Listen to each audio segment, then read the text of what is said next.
जय श्री महाकाल सभी दर्शक मित्रों।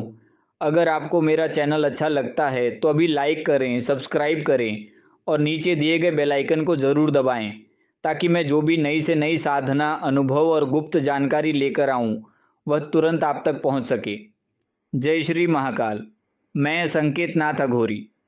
आज मैं आप लोगों के लिए एक ऐसी साधना लेकर आया हूं जो अत्यंत ज़बरदस्त, अत्यंत शक्तिशाली और केवल एक ही रात्रि में पूर्ण होने वाली साधना मानी जाती है। यह कोई साधारण प्रयोग नहीं है।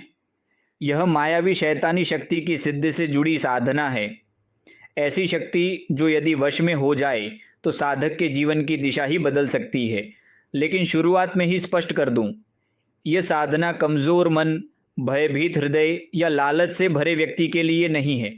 यह केवल उसी के लिए है जिसके भीतर अडिग मन, साहस और संकल्प की अग्नि प्रज्वलित हो। कहा जाता है कि यदि यह साधना पूर्ण रूप से सिद्ध हो जाए तो यह मायावी शक्ति साधक के सामने प्रत्यक्ष प्रकट हो सकती है, खुली आंखों से दिखाई दे सकती है।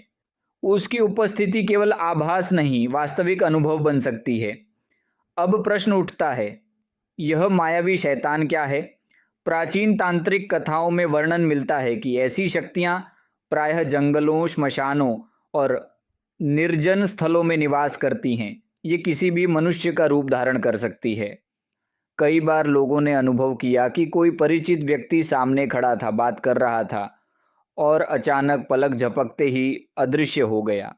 कुछ दूर फिर वही चेहरा दिखाई दिया। यही मायावी स्वरूप माना जाता है। ये शक्तियां भ्रम उत्पन्न करती हैं, मन को डगमगाती हैं, साधक की परीक्षा लेती है। अब इसकी साधना विधि समझिए। यह साधना केवल शनिवार या अमावस्या की रात्रि में की जाती है। मध्य रात्रि के पश्चात इसका प्रारंभ करना श्रेष्ठ माना गया है। इसे घर के भीतर नहीं करना है। ऐसी शक्तिशाली तामसिक साधनाएं सदैव घर से बाहर किसी एकांत स्थान, श्मशान या निर्जन क्षेत्र में की जाती हैं। साधक को पूर्ण काले वस्त्र धारण करने हैं, काले रंग का आसन बिछाना है, मुख उत्तर दिशा की ओर होना चाहिए, काले हकीक की शुद्ध और अभिमंत्रित माला आवश्यक है। अब सामग्री: 2 विशेष यंत्र जिन्हें विधिवत स्थापित किया जाएगा, 3 सरसों के तेल के दीपक, एक 4 मुख वाला दीपक तिल के तेल का, भोग में बकरे की कलेजी, थोड़ी सी श्मशान की राख, मिठाई में लड्डू, एक खप्पर जिसमें शुद्ध दूध रखा जाएगा, 2 विशेष जड़ी बूटियां जिनका प्रयोग मंत्रोच्चार के दौरान होगा। अब क्रिया पर ध्यान दें। सबसे पहले साधक को अपने चारों ओर एक सुरक्षा घेरा बनाना है। यह घेरा भौतिक भी हो सकता है और मंत्र शक्ति से भी। जब साधना प्रारंभ हो जाए तो किसी भी परिस्थिति में उस घेरे से बाहर नहीं निकलना है। अब 1008 मंत्रों का जाप आरंभ करें। जैसे जैसे मंत्र आगे बढ़ेंगे वातावरण बदलने लगेगा। हवा का स्वर बदल सकता है, दीपक की लौ असामान्य रूप से हिल सकती है। आपको किसी के चलने, फुसफुसाने या नाम पुकारने की ध्वनि सुनाई दे सकती है। याद रखिए, ये सब परीक्षा है। यह शक्ति आपके परिवार, मित्र या किसी प्रियजन का रूप धारण कर सकती है। आपको रुलाने, डराने या साधना रुकवाने का प्रयास करेगी। कभी प्रलोभन देगी, सोना चांदी, धन दौलत, अचानक सामने प्रकट होने वाले सिक्के या आभूषण दिखाकर। लेकिन जब तक 1008 मंत्र पूरे न हों, साधना रोकनी नहीं है।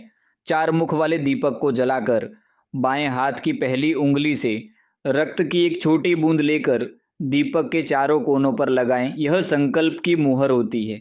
3 निबुलें नीचे से थोड़ा जुड़ा रहने दें। प्रत्येक में एक एक बूंद रक्त लगाएं और तीनों दीपकों के पास स्थापित करें। थोड़ा कोयला जलाएं, उस पर हींग डालते रहें।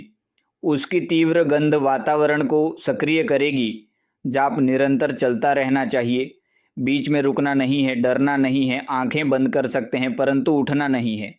कहा जाता है, यदि यह साधना पूर्ण सिद्ध हो जाए तो साधक के जीवन में आर्थिक परिवर्तन तीव्र गति से हो सकता है।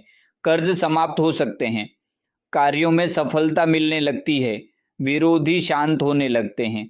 लेकिन एक बात ध्यान रखें, शक्ति जितनी बड़ी होती है उतनी ही बड़ी उसकी परीक्षा भी होती है। अब मंत्र की बात। मंत्र सदैव गुरु के मुख से ही लेना चाहिए। गुरु जब मंत्र को जागृत करता है तभी वह पूर्ण प्रभाव देता है। अधूरा ज्ञान, आधा मंत्र या केवल शब्दों का उच्चारण, यह सब हानिकारक हो सकता है। मेरी हर क्रिया गुप्त और प्राचीन परंपरा से जुड़ी होती है।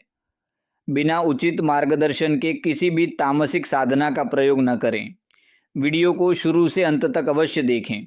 छोटी सी भी जानकारी छूट गई तो साधना अधूरी रह सकती है।